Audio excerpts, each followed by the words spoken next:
जोबोद दुखुनांथाव खौरां रायजोफोर, जाय फेसबुक, इन्स्टाग्राम, वाट्सएप सालायो बयबो आलादायै रिचार्ज सोनांगौ होननानै सरकारनिफ्राय मोनसे गोदान नेमखान्थि लागु खालामदों, जायखौ लानानै बयबो रायजो राजाफोरा गिखांदों आरो रागा जोंनाय फोरमायदों। रायजोफोर, बेफोरबायदि जायोब्ला जोंनि इन्स्टाग्राम, फेसबुक आरो ससियेल मिडियायाव एक्टिभ थाग्रा रायजो राजाफोरा गोबां खहा जागोन। बेखौ लानानै गोबां रायजो राजाफोरानो रागा जोंनाय फोरमायदों। रायजोफोर, उननि समावसो जों नुसिगोन दि सरकारा माबायदि नेमखान्थि फालियो। रायजोफोर, रागायाथ' बयबो जोंखागोन। नों मा सानो? मोनसे कमेन्ट हरबानो जाबाय रायजोफोरा। बर'नि थाखाय मोनसे लाजिनांथाव खौरां। उदालगुरि सहरनि माइखि बाजाराव सासे बर' आइजोनिफ्राय गोबां बिबांनि गान्जा बोखांनो हादों उदालगुरि पुलिस बिफानआ, जाय जों बर' हारिनि थाखाय बिराद लाजिनांथाव बाथ्रा। इउपिपिएलआ जिर' जानो हमबाय नामा? बेखौ लानानै गोबां रायजो राजाफ्रानो सन्देह खालामदों। इउपिपिएल दोलोनि एमसिएल राकेश ब्रह्मआ लाइमोन इउपिपिएल आफादनि मासिगिरि।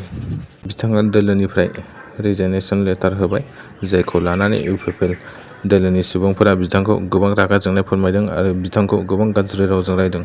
दा बिथाङा बिपिएफ ना बिजेपि दोलोआव जयेन जागोन बेखौ मिथिथ'नाय जायाखै। जों बेखौ उननि समावसो मिथिनाय जागोन। रायजोफोर, जेखि जादिया बिथाङा जेरावखि दोलोआव थाया मानो बिथाङा मोजां हाबा मावलांबानो जाबाय आरो रायजो राजाफ्राबो बिथांनि रिजाइन होनायनि जाहोनखौ उननि समाव मिथिगोन जानो हागौ। रायजोफोर, जों उननि खौराङावसो मिथिसिगोन। खनले बर' हारिनावल' नुबाय थासै नामा रायजोफोर? आरोबाव खनसे बर' आइजो गोमाना दं।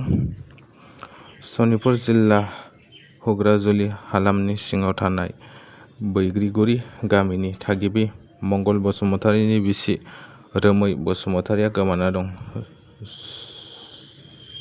न'खरनिफ्राय फोरमायनाय बायदिब्ला रोमै बसुमतारीया 7 बोसोर बैसोनि हिनजावसा आरो 5 बोसोर बैसोनि हौवासा गथ'बो दं। बेनिखायनो सोरबाफोर नुयोब्ला 7907168008 बे मबाइल नाम्बारनि गेजेरजों खौरां हरनो खावलायदों। रायजोफोर, जेब्ला नोंसोर बे आइजोखौ नुफ्लाङो अब्ला नैबे बुंनाय नाम्बाराव फन हरबानो जाबाय। इउसिसि बिलखौ आसाम एसेम्बलियाव पास खालामनाय जाबाय। दा बे बिलखौ आसामनि गभर्नर लक्ष्मी प्रसाद आचार्यनो एप्रुभ खालामनो थाखाय हरनाय जासिगोन।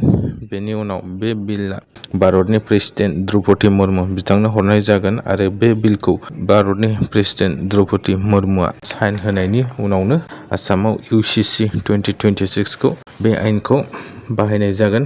नाथाय बे आयेनखौ बानायनो थाखाय माखासे दान लानो हागौ होननानै फोरमायदों।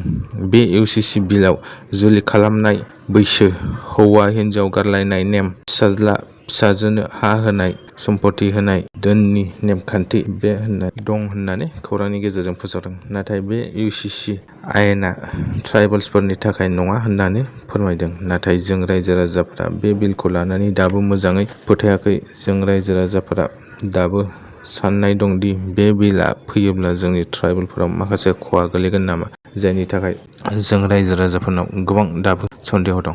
रायजोफोर, जों उननि समावसो मिथिसिगोन बे बिलआ जेब्ला द्रौपदी मुर्मु प्रेसिडेन्टनिफ्राय जोंनि आसामाव लागु खालामजायो। रायजोफोर, दिनैनि भिडिअ एसेनोसै। जाय गोदान साबस्क्राइब खालामबानो जाबाय आरो शेयार खालामना होबानो जाबाय।